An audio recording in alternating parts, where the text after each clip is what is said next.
People only think about me today for that one mistake, but in fact I've made many mistakes that I'm never credited for. I was opening shops in Holland, and the jewellery business is all about Christmas. We lose money for 11 months of the year. The only time we make any money is in December, where our sales go mad.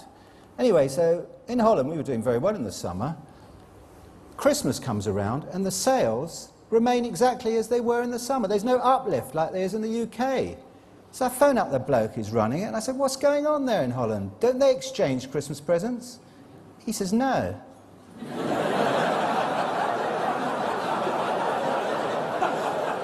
We don't. Didn't you know that? I said, no, I probably wouldn't have bought your business if I knew that I was going to lose money for the 12 months of the year rather than just the 11.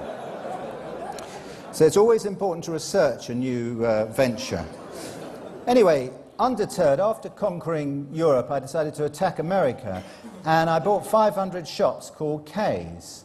And my stockbroker said, Gerald, you cannot issue Ratner's shares to do this deal because of your Dutch debacle.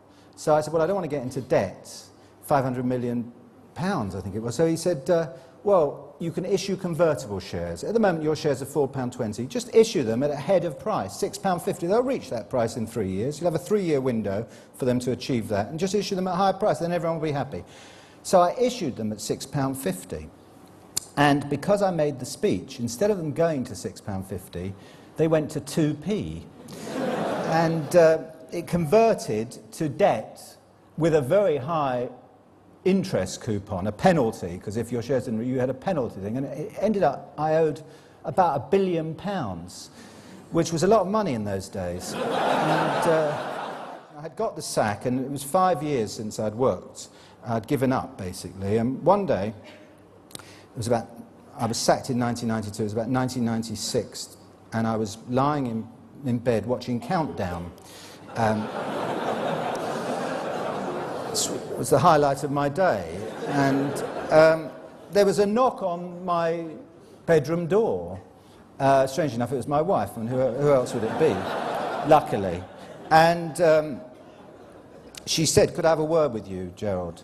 So I said, well, actually, I'm a bit busy at the moment. I'm just working out this conundrum, and also, there's an advert that we need to see about consolidating all our debts under one easy monthly payment.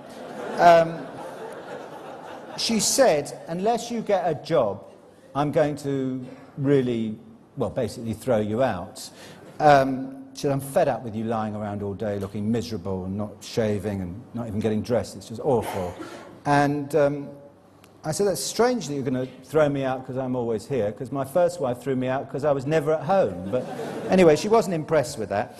And I wrote to 20 companies with a great CV offering my services. And I got 21 rejections. One company, the finance director and the chief executive both felt that they should both write to me and said, let's make this absolutely clear. There's no question whatsoever of you coming to work for us, and please don't mention to anybody that you did write to us. We don't want to be associated with you. So I realised at that point that I had to be my own boss. And I'd been doing a bit of cycling around, and I wanted to make some money because I'd boasted to the press that I was going to make £10 million in 5 years after I left Ratner's. And, you know, I was under a bit of pressure because with about a week to go, I was tantalisingly about 9,999,000 short of my target.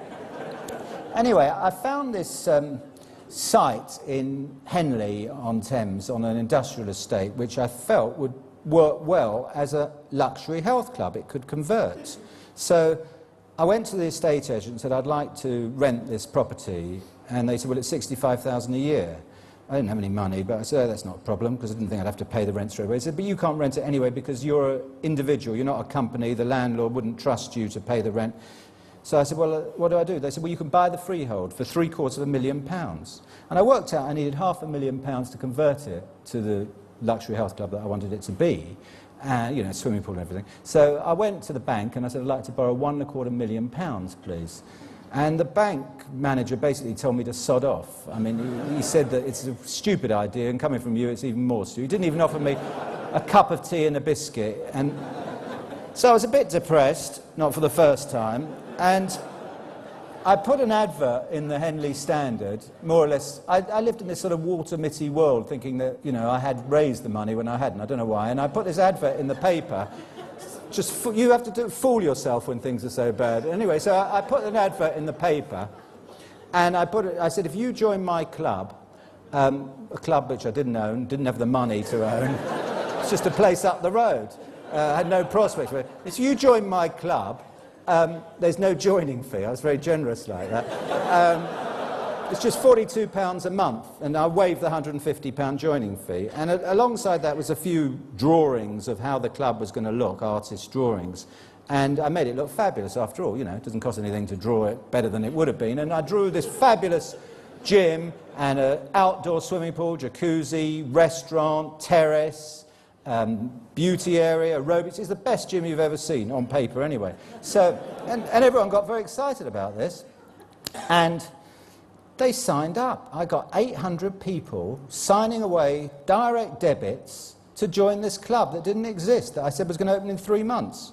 So I went back to the bank and I said, you've got to lend me the money. I've got 800 people wanting this club and have signed up direct debits. He says, what part of the word no don't you understand? I went to 7 more banks. They all said no. The 9th bank that I went to said, Gerald, I'm going to lend you the money. I said, that's fantastic. Why is that? He says, because my wife's joined your bloody club.